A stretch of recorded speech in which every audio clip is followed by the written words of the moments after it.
tariffs have head spinning faster than those carnival rides at the state fair. Speaking of Carney, he's like, well, I just received confirmation that the reciprocal tariffs that the United States is starting today are not going to be imposed on Canada. However, the other tariffs that we're going to be targeting our auto industry are happening. In fact, they are going into place right now. Trump's tariffs, they're unjustifiable, they're unwarranted, and they're, in our opinion, very misguided. And we are already feeling the effects of this. I just talked to an auto industry plant here in Windsor, and they are going to be closed for at least the next 2 weeks. The EU and China have already threatened to retaliate. At what point would the administration consider pulling back on these tariffs? I don't think there's any chance that Donald Trump is going to back off on his tariffs. I mean, we are reorganizing global trade. See, things are already happening, people, because more American industry means more jobs. So GM already put out a statement saying, we're going to need to hire more workers for our Fort Wayne assembly plant to cover operational needs. American Ford Motors is like, hey, want to come into the showroom? We will sell you a car at employee price. Go get you a discounted truck, honey, so you can scream America from the truck bed. The European Union, they won't take our chickens. They won't take our lobsters.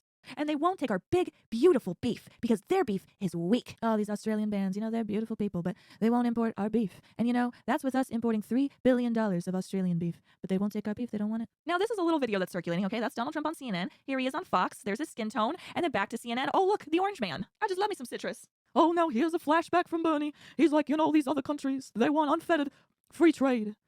And if we do that kind of thing in America, we just have this free trade for them, then we're going to be throwing American industry workers, they make $15, $20, they're going to be throwing them out on the streets, our American workers. And in exchange, what we're going to be doing is moving all of our industry to China. How is that a free country if we're moving our stuff to China? Wow, Bernie, that's starting to sound like you support tariffs. Guys, you are not ready for this flashback. So the average tariff on Chinese goods coming into the United States is 2%, but the rate on U.S. goods going into China is 35%. How is this reciprocal? China trade supports 170,000 jobs in the United States, but U.S. trade to China creates 10 million jobs. Now, who do you think it is? Nancy Pelosi. Oh my gosh, just look at her now. Oh, you're not Nancy. This was not the mumbles that we were looking for. Oh, there's Nancy. Has anybody found her flask? Now, speaking of U.S. and China relations, we're still working on a deal, okay? It hasn't happened yet, even though the ban is tomorrow.